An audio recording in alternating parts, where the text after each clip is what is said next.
This podcast is made possible by you, the supporters of WPLN and WNXP, Nashville Public Radio. This is the Nash Villager Podcast.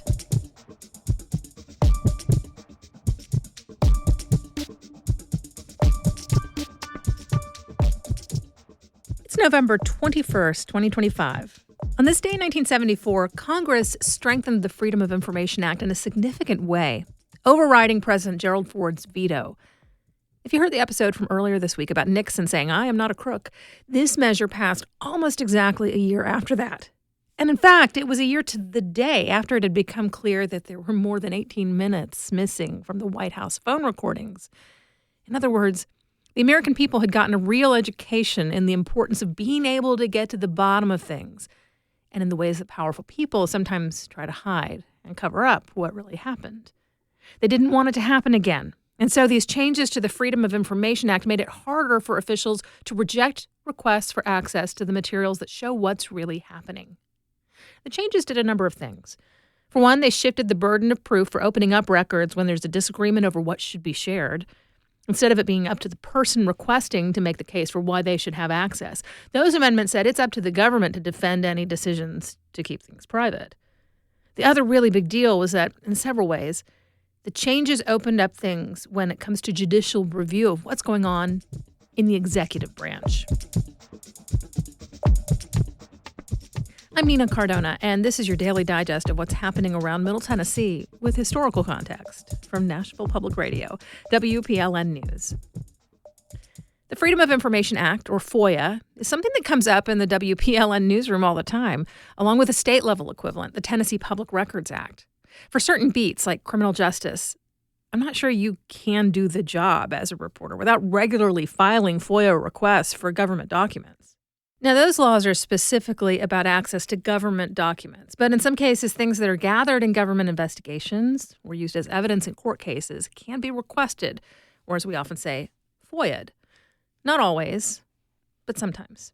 And of course, not everything produced by a government official is subject to being FOIA'd. Some things are kept from public view for security reasons, or because it's been deemed that sharing that info would do more harm than good. For example, when the state's Department of Economic and Community Development is in talks to bring a big corporate relocation to the state, the records of those negotiations are kept private, because most big companies wouldn't agree to letting that kind of business information be made public. And since they aren't the government, the businesses have a different right to privacy. But here's the thing. When there are all those exceptions and qualifications, there can be a lot of legal argument over how much really is covered by those open records laws. In a way, you could say, conceptually anyway, FOIA has been at the center of the biggest news story of the moment.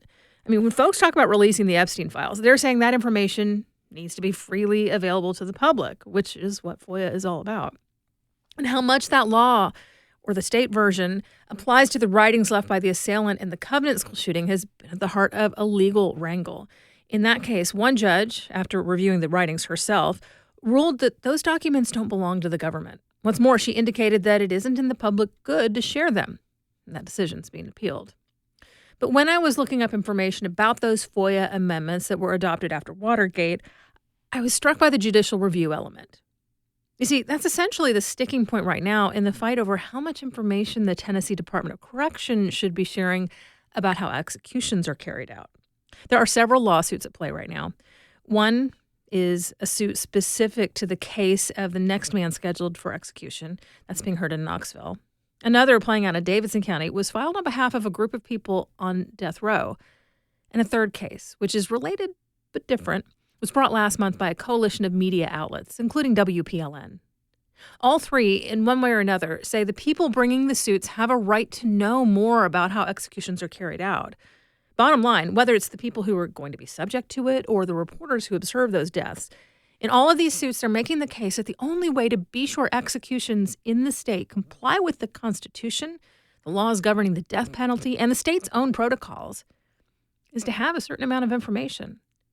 But the state's attorneys say a lot of the information people are asking for is the kind of thing that must be kept secret. And one complicating factor is that the identity of individuals who actually perform a lethal injection are protected. And I don't think anyone involved on either side of these cases is advocating for doxing the executioners. But some do argue that the measures the state adopts to protect those identities go overboard, to the point that they obscure the mechanics of the process, too. There are legal fights about who can be deposed, who can see the written protocol. Now, we do have media observers at executions. WPLN's health reporter Catherine Sweeney was at both of the lethal injections carried out this year. It's a horrible responsibility, but it's important. It's also limited. The people who do observe lethal injection don't see the IV being placed. The IV line connects to a separate room that is totally out of view, and that's where the drug is actually injected into the tubing. It's not really clear how that medication is being handled, whether it's been tested, or even exactly when the administration of the drug begins. And while they can see and hear the person being put to death, that's all they can see. Whatever monitoring of the person's body functions may be going on, like an electrocardiogram, they can't see any of its output. That's the kind of information that people are arguing should be shared. The last execution in Tennessee happened this summer. The man, Byron Black, did express that he was in pain. It wasn't until late last month that the state handed over the readout that showed he still had cardiac activity, both at the time that he was declared dead and when the monitor was turned off. That raises a lot of questions about whether his execution violated the constitutional ban on cruel and unusual punishment. We can't know what happened to the heartbeat of the man killed in the year's first lethal injection. Evidently, nobody loaded paper into the electrocardiogram machine to make a permanent record that time. The next execution in Tennessee is scheduled for December 11th. In just a few minutes, the curious case of Nashville's Chicago Style Gyros. That's coming up after the newscast.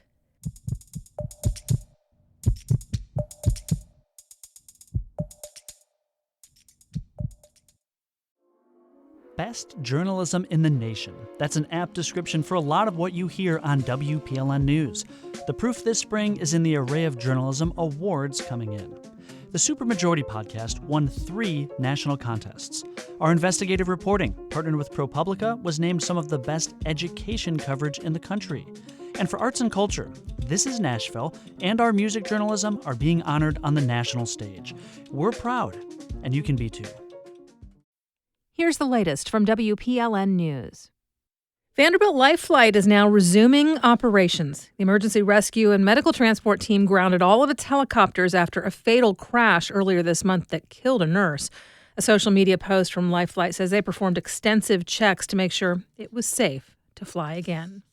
The Montgomery County Sheriff's Office is investigating an incident at an elementary school on Tuesday. A child there allegedly brought a gun to school. WSMV reports a teacher told the school resource officer that she was tipped off that a student had a weapon. When the SRO checked the student's desk, they found an unloaded gun. The sheriff's office says no further information is available. Fort Campbell is among the U.S. Army bases that are under consideration to house new nuclear microreactors. Will Darnell with member station WKMS reports.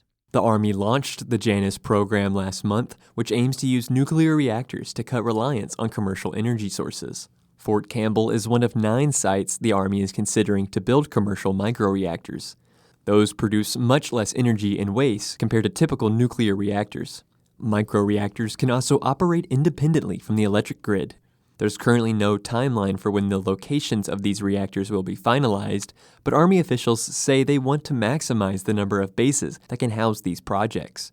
The move comes as a part of a push from the Trump administration to explore more nuclear power options. I'm Will Darnell in Murray.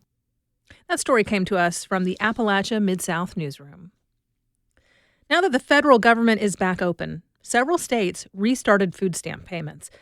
Yet many refugees, asylees, and other immigrants who obtain legal status are finding that they may not be eligible for the Food Assistance Program, otherwise known as SNAP.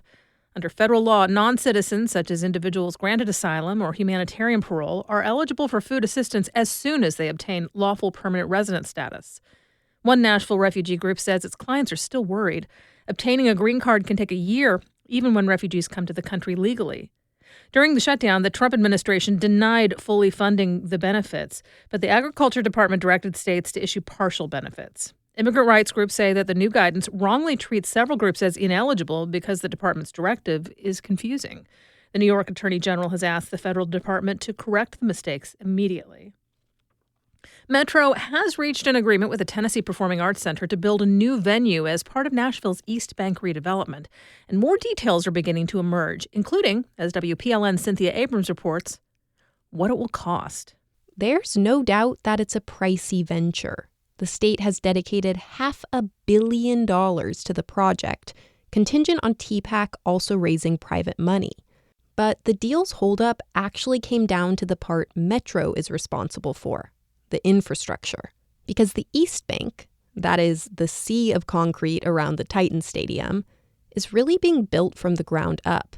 That means part of the price tag will include rebuilding a portion of the pedestrian bridge, plus improvements along adjacent roads. That infrastructure will cost around $147 million. Metro was initially on the hook for only $7 million of that, but under this deal, they are taking on 7 times as much. TPAC will cover around $25 million, and the East Bank's developer will handle the rest. That shift in cost will be subject to a public meeting on December 4th. My commitment is to make it transparent and engaged with the community and make sure that this is a great deal for Nashvillians. That's Councilmember Jacob Kupin, who represents the East Bank and says he does have some questions. Ultimately, it will be up to the Metro Council to decide if they're on board. Cynthia Abrams, WPLN News. Cracker Barrel shareholders voted yesterday to keep Julie Fels-Massino on as CEO. That's despite a fiasco over a revamp of the Lebanon-based company's logo, menu, and layout earlier this year. Public backlash eventually led the company to walk back those changes.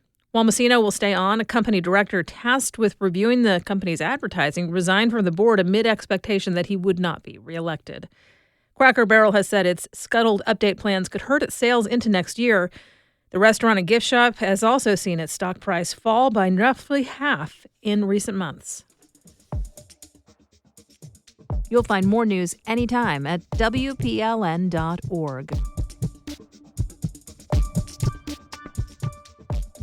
Not long ago, I mentioned on this podcast that Curious Nashville is rebooting here at Nashville Public Radio. This week, the first new installment aired during This Is Nashville. Let's take a listen. For 90.3 WPLN News in Nashville, I'm Tony Gonzalez, and I'm here with the latest in our Curious Nashville series. The Curious Nashville Project answers questions about our community and takes listeners along for the journey. Today's question: what is a Chicago Style Gyro, and why are there so many restaurants of this name here in Nashville? Reporter Justin Barney first took up this question 3 years ago. We're going to move quickly through his odyssey, and it starts with the man behind the register at Chicago Style Gyros in the Nashville Farmers Market. I have a question. Yes, What makes a Chicago Style Gyro Chicago style? that's a good question. It's $1 million question. I have no idea. No idea. Here's what we know. That Chicago Style Gyros in the Farmers Market, that was Nashville's first Chicago Style Gyros. Opened in 1996 by a Kurdish man named Joey Khan. He passed away, but there are now 9 restaurants of this name here. And from what I can tell, Chicago style is unique to our city. Yet what exactly that style is, that's tricky to pin down. Like when Justin visited the location on Gallatin. Hi, ma'am. I'm working on a story for Nashville Public Radio about gyros. What is a Chicago-style gyro, and how is it different from other style gyros? Chicago-style gyro? I've never had a Chicago-style gyro. The name of the restaurant is Chicago-style gyros. Oh, well, my bad. The manager, YL, indicated that it had something to do with the meat that they get. They got a Greek town in Chicago, and they've been famous with the gyros there. And we get our meat from them. Can you show me where you get the meat? Can you show me the boxes? I cannot, It's Justin Barney for PLN. Here's a little door to get into this dumpster. Pita. I found a box. Grecian Delight large gyro cones. Manufactured by Grecian Delights Foods in Elk Grove, Illinois. From here, we had some stepping stones. I went to the Grecian Delights website and unearthed the smoking gun. catalog number ML179, they offer a Chicago-style meat cone. And this clue sends Justin down a rabbit hole, learning the entwined history of gyros and Chicagoland. Here I am at 1201 Tone Road in Elk Grove, Illinois, at the Mecca of the Meat Cone, Grecian Delight / Kronos HQ.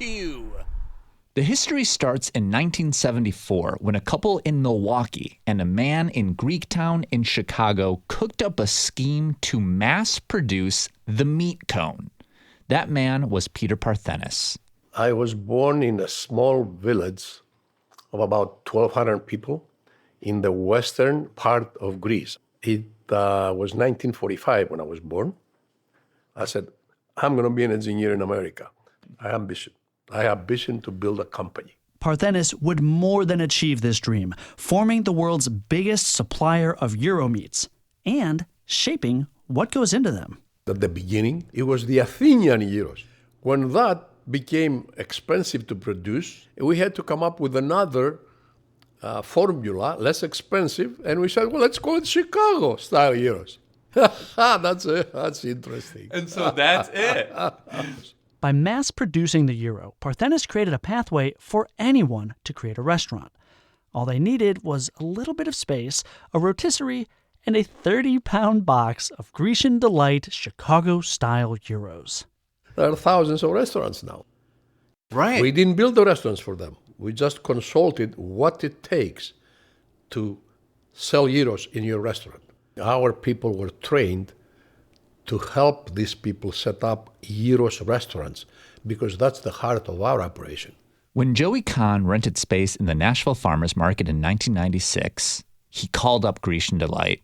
And when he did, they sent him a box of gyro meat that had Chicago-style gyros printed on the side. That is why Nashville has so many restaurants called Chicago-style gyros. And we learned along the way that because the gyros were invented in Chicago, many gyros in America are quote-unquote Chicago-style. But it was here in Nashville that Joey Kahn decided to celebrate that origin story with a chain of restaurants where you can still grab a bite to this day. For an extended version of this story with a lot more culinary history, visit our website. That's also where you can submit your own question. That's curious.wpln.org.